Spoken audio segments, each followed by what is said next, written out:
கிருஷ்ணார்ப்பணம் அப்படின்னா என்ன அர்த்தம் அப்படிங்கிறது அவருடைய கேள்வி.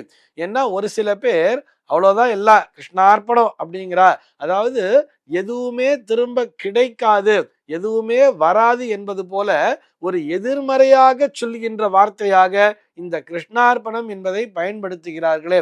அதாவது ஒரு சில பேர் பார்த்தோம்னா, ஓ அவ்வளவுதான் எல்லாம் கோவிந்தா அப்படின்னு தெரியுமா, அந்த மாதிரி கோவிந்தாங்கிற மாதிரி இந்த கிருஷ்ணார்ப்பணம்ங்கிற வார்த்தையும் பயன்படுத்துறாளேன்னு சொன்னா இது முற்றிலும் தவறுதான். கிருஷ்ணார்ப்பணம் என்கின்ற வார்த்தை முழுக்க முழுக்க நேர்மறையான பலனை தரக்கூடிய வார்த்தை.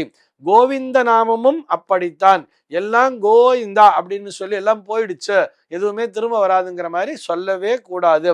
கோவிந்தனின் நாமத்தை சொன்னால் கண்டிப்பாக நாம் இழந்த பொருட்களையும் மீட்க முடியும் என்பதுதான் நிஜம். அதே போலத்தான் எந்த ஒரு செயலை செய்தாலும் அது கிருஷ்ணனுக்கு அர்ப்பணம் என்று சொல்லித்தான் செய்ய வேண்டும். எல்லாமே இறைவா நீதான் நடத்துகிறாய், எனக்குள்ளாக இருக்கின்ற நீதான் என்னை செயல்பட வைக்கிறாய் என்பதுதான் அந்த கிருஷ்ணார்ப்பணம் என்பதற்கான பொருள்.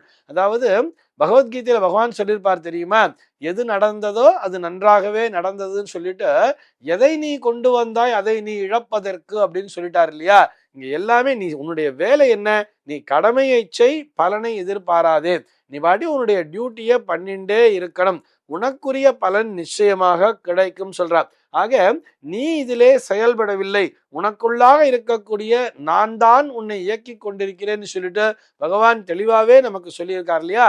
இதனாலதான் நம்ம வீட்டுல எந்த ஒரு பூஜைகளை செய்தாலும் எல்லாமே கிருஷ்ணா உனக்கு அர்ப்பணம், நான் இதை சரியாக செய்திருந்தாலும் அல்லது சரியாக செய்யவில்லை என்றாலும், நான் இதனை ஒரு முழுமையான ஈடுபாட்டோடு செய்திருந்தாலும் அல்லது ஈடுபாடே இல்லாமல் எங்கோ ஒரு சிந்தனையை வைத்துக்கொண்டு நான் செய்திருந்தாலும், என்னுடைய அந்த மந்திரம் சொல்வதிலே குறை என்பது இருந்திருக்கலாம், நான் செய்த கிரியை அப்படிங்கிறதுலையும் குறை என்பது இருந்திருக்கலாம், என்னுடைய செயல்கள் இருக்கு இல்லையா, அந்த செயல்களிலே இருக்கக்கூடிய அந்த குறைபாடுகள் அத்தனையுமே நீதான் நீக்க வேண்டும்.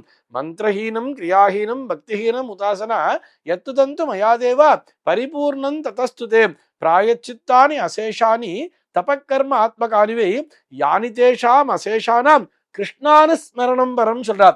கிருஷ்ணா அனுஸ்மரணம் வரம் சொல்லிட்டு கிருஷ்ண கிருஷ்ண கிருஷ்ணா கிருஷ்ண கிருஷ்ண கிருஷ்ணா கிருஷ்ண கிருஷ்ண கிருஷ்ணா கிருஷ்ண கிருஷ்ண கிருஷ்ணா என்று 12 முறை கிருஷ்ணனினுடைய நாமங்களை சொல்ல வேண்டும்.